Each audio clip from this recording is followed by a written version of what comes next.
right, it's World Veterinary Day, and Zarian Khan, veterinarian at the Hope Zoo Preservation Foundation, is here with us to talk to us about her career, caring for animals. Hi, Zarian. Hi. Hi, Bobby. Bobby Croc. Bobby the Croc. If you hear them playing crocodile to you before the show started.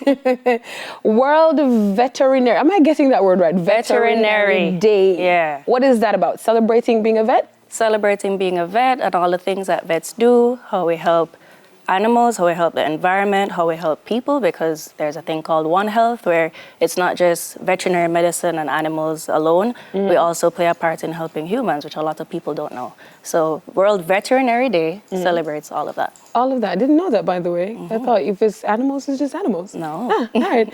You're at the Hope Zoo, so you have all kinds of animals up there. All the things. Being a vet, do you have to have a love for animals first and foremost? Are you scared of any kind of animal? Not any that I can think of, no. Yeah. As big as them get? As big as they get. Lion, the crocodile, the camel, all of them. I love them all. Of lions and tigers and bears, none of them. None of What does it take to be a vet? All right, so if you're talking about school, so there are various vet schools out there. I went to the University of the West Indies in Trinidad and Tobago, where I spent 5 years doing a very intensive program. A lot of people don't think about, when you think about a vet, you don't really delve into what it might take to study veterinary medicine. So we're not just doing, let's say, anatomy or just physiology or diagnostic imaging. It's not just that. It's that of the dog, the cat, the pig, the goat, the sheep, the crocodile. You have to learn all of those things about all of those animals. So it's a very rigorous program, but it's fun. And once it's something that you love and that you know that you want to do, then you make it through. Pretty interesting you saying that, because I mean, for us it's just male and female, basically the same thing when it comes to our anatomy. But then with the animals, it's all different kinds. Yeah, there's some similarities, but there are also a lot of differences, and those differences impact how we might treat that particular animal. So we have to learn every single thing about all those animals before we can say that we're a veterinarian. You had a pet growing up or something? I've always had a pet. I can't remember a time in my life where we didn't have a pet growing up at home, mostly dogs and birds, but that's what kind of sparked my interest in veterinary medicine in the first place, because I've always had to take care of a dog or feed them and play with them, bathe them. And then there was a point in time where I had a dog, a puppy whose leg was injured, and I sat there and I splintered it up. And to be honest with you, I think I was probably doing foolishness looking back at it now from my standpoint here, but I enjoyed doing that foolishness, and that's what kind of put the idea in my head that maybe this is something that I could do for the rest of my life. I mean, there are all kinds of medicines, and a lot of persons will be attracted to a particular type. And by the way, for all the vets I've seen here in Jamaica, there's some beautiful ladies. I'm like, look at these Miss Universes of the Miss Universes. All the real pretty girls be doing veterinary medicine. Thank you. What drew you to it? Your love for animals, one, but there was anything in particular that changed your mind during your life that said, you know what, this is what I want to do? My love for animals, yeah. And then, I think I've always known that I wanted to do something in the sciences or something medicine-based. So I was like, you know what? It just makes sense I combine my love for animals with medicine and science and go forward and see what I can do with that and how I can make a profession out of that and do that for the rest of my life. So I see everybody here running up and down from the moment the show started this morning, and I realized there was a croc in the studio. By the way, Debbie is nowhere in the building, guys. She is outside.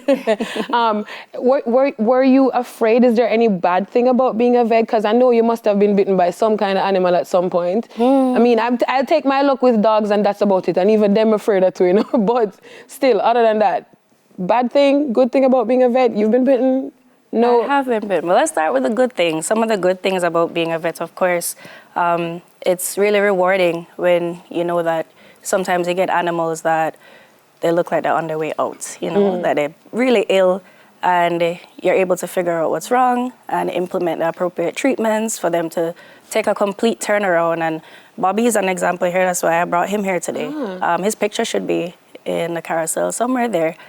He came into us as an illegal pet. Somebody had him at home illegally. Guys, you're not supposed to have crocodiles as pets, but someone had him at home as a pet and they weren't treating him as he should have been. He was like literally skin and bones when he came to the zoo, and then he could have fit in the palm of my hand, you know? Wow. And then now look at him here, big, beautiful crocodile. But she said big, beautiful in Big, reference to the beautiful crocodile, of course. You're just holding Bobby like nothing's wrong. Yeah, Bobby's a chill boy. See? But you see, based on what we know of crocodile and Portmore, this is not normal, what you're doing right here, right now.